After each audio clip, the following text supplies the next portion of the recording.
Once upon a time, retirement planning was simple.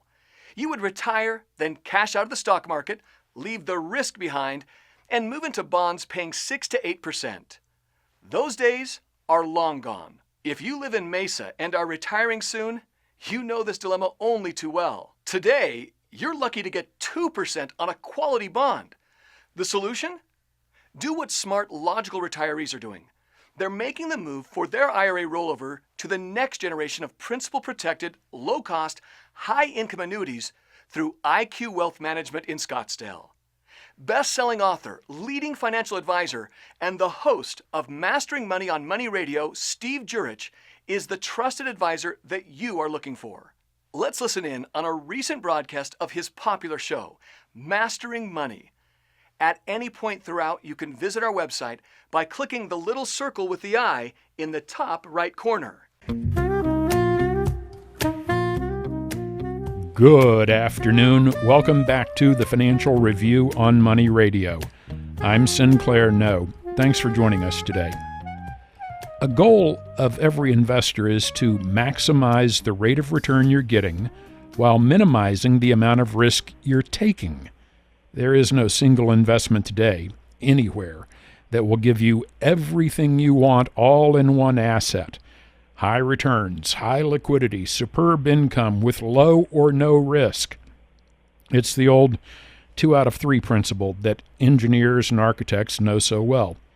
When manufacturing and marketing a product, all companies know that the consumer is generally looking for a combination of a low price, remarkable cutting-edge features, and, of course, long-term durability backed by a lifetime guarantee.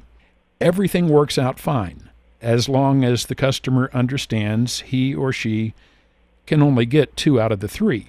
You can get a low price and durability, but don't expect cutting-edge features. You'll need to settle for an iPhone model from 2 years ago, for example. Brand new, but not the iPhone 7 that comes out soon. Or you can get cutting-edge features and long-term durability, just don't expect a low price. As consumers, when it comes to big-ticket important decisions, most of us have learned that long-term durability and good functionality ends up costing us the least in the long run. Cheap can be expensive in the long run. Of course, that doesn't stop us. We all still love a low price. Me too. It works the same way with investing. You want 20% returns with 100% guaranteed safety and 100% liquidity. Here's the problem. You'll never find everything you're looking for in one single investment.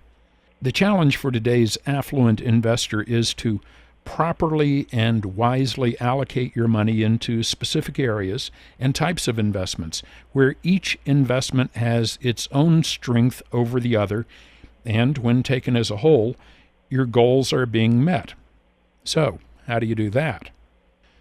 Best-selling author and certified income specialist Steve Jur-itch works closely with retiring engineers, teachers, managers, business owners, healthcare professionals, attorneys, and accountants to help build, grow, and protect their life savings. Steve has trademarked a retirement strategy known as the IQ Wealth Safer Buckets Retirement System, which separates and segregates capital by function and is designed to achieve more income with less risk using fewer dollars, thereby leaving more assets available for long-term equity growth. Steve is an authority on annuities and heads IQ Wealth Advisory, LLC in Scottsdale, a registered investment advisor. His comments have been seen on Bloomberg, MarketWatch, and CNBC.com. His resource team includes certified financial planner, MBA, and certified investment management analyst Murray Titterington. Also, CPA Nick Stefaniak and estate attorney and MBA Richard Dwornik. Steve, how are you today? Sinclair, doing just great today. How are you doing? Doing good, sir. Good to talk to you again. Didn't it a little bit today? Yeah, it's almost nippy out there, right? Hey, Steve, Yeah. Safety, yield, liquidity. Right. Once upon a time, it seemed like you could get all three in one investment. What happened? Well, a little thing called a worldwide deflation happened after a big bubble of assets, of course, first created in the 80s and 90s. And part of the 90s, of course, were healthy growth brought about by tremendous innovations in technology, where you really did have things that improved production and created jobs. So much of the time you hear both Democrats and Republicans wanting to say it's this president or that president. It's really not. I mean, if you stop and take a look at it, the technology of the 80s and 90s, tremendous innovations. And that's where the people who were in their 20s, 30s, and 40s getting great six-figure jobs, and those jobs lasted 30 years, that's where you built up the baby boomers of today who are now in their 50s, 60s, and going on to their 70s now. They were in a once, perhaps in a lifetime situation where you just had a renaissance and a tremendous innovation in technology that actually did drive the world's economy. And then, of course, you had in the 2000s, we had, as we know, a buildup of debt, creating an incredible bubble in the real estate markets, where people could get signature loans for $1 million to buy a house. There were, I think on record, they said over 1,000 cases of babysitters in San Francisco that got $1 million loans on their signature to buy houses back in that time frame. So we know that that was a huge bubble. It created bets on the bubble, which are known as derivatives. That big crash was a big comeuppance for debt. It's what we needed, really, but we are feeling it. This is the big deflation afterwards. Many people would want to think that, well, we had our crash, we paid our dues, and so it's all over and it's all better now. Not so much. We are in a situation now where we are in a global deflation, which is still in a big recoiling and a Newtonian response to the 80s and 90s. And that's what happened. When deflation occurs, it's like the 1930s. When inflation occurs, of course, it's like the 1970s.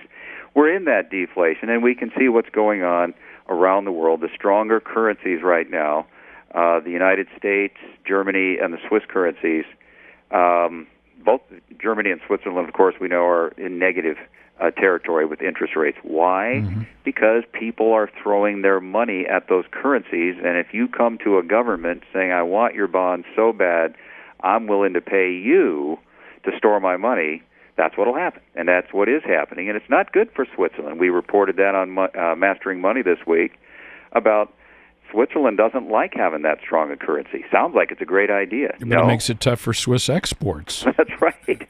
You ask the CEO of Swatch Watch, he's going crazy. He says, this is ridiculous. Our products are so expensive compared to others worldwide. Same thing, Nestle versus Hershey, et cetera. So it's a curse. And so people are now caught in the middle of it, and they need to understand there are three components in your investment selections, and that's the construction, the capability of the assets that you own or intend to own, and then the environment, both that you're in now, but the environment you are most likely heading into. And it doesn't look like a quick fix for deflation anytime soon, especially not when Janet Yellen starts hinting that, hey, even the USA may go negative on interest rates. What that means is that saver that figured 15 years ago that, hey, one day I'm going to be out of all this stock market anxiety, I'm just going to sit on the porch, travel around the world, and collect my 6 or 7% from 10-year treasuries or my 5% from muni bonds. It just, of course, has not materialized. And so that has put us in a spot, and that is what happened. If people want explanations, it's as simple as that. We're in a global deflation right now. And certainly that's confirmed by Chair Yellen's testimony this past week before Congress, where she said the Federal Reserve has looked at negative interest rates, not that they're really planning on instituting that anytime soon. Right. I'm sure they'd like to avoid it for a while, but at the same time, Fed's not probably going to be raising rates anytime soon. Right. We are locked into this low interest rate environment, and a lot of it has to do with the global economy. Right. So then the question is, do you think these low rates on bonds have been part of the reason that so many people look to annuities, in whether it's for their IRAs or their 401k rollovers? I'm almost completely certain of that, Sinclair. The fact is that many of the clients I have right now, who I know and like, and we are in great relationships with. They love their annuities now that they understand them. They didn't when they came in, and we may have never met. We laugh about it. If bonds were still paying 6 or 7%, we may never have made the acquaintance. Probably, yeah. Yeah, and but But smart bonds people are live in not the real paying world. 6 or 7%. What's that? Bonds are not paying 6 or 7%. I mean, a 10-year bond, you're looking at maybe 1.7%. Yeah. You probably get a good deal on a Greek bond right now. Yeah, right. Pretty good high interest rate. But then we're back to the 2 out of 3 formula we talked about, where you're not going to get safety, yield, and liquidity all together, all in one place anymore. And so that's where the segregation and separation of capital into wise and well thought out different, we call it buckets, different segregations of capital, each with its own function, each with its own time deadline for achieving the goal we're after. We just think that makes a lot more sense. And really, the rules of investing are very different in the accumulation phase than they are in the retirement phase. Oh, absolutely. And you have developed the IQ Wealth Safer Buckets system. Mm-hmm. That's designed to handle all phases of a person's financial plan. That's right. I mean, what we do, we base every decision for our client on the idea of purpose of their money, their own personal principles about how much risk they want to take and what they want to see happen over the next 5, 10, 15 years. We want to work within their priorities, not ours, not the advisors. And we like to work on irrefutable logic and simple math. That combination goes a long way toward people feeling really settled and really secure about where they're going financially. And like you mentioned, you start out in that accumulation phase from your 20s, into your 50s or early 60s. You go from 40 years of employment to perhaps 30 or 40 years of unemployment. And one of the spouses in the household may be needing another 45 years of income coming their way on unemployment. Mm-hmm. That means your money. If you would like to retire and stay retired, click the link to hear the rest of the show or to visit the website and learn more about making the move to the next generation of principal-protected, low-cost, high-income annuities through IQ Wealth Management in Scottsdale. Click the link now.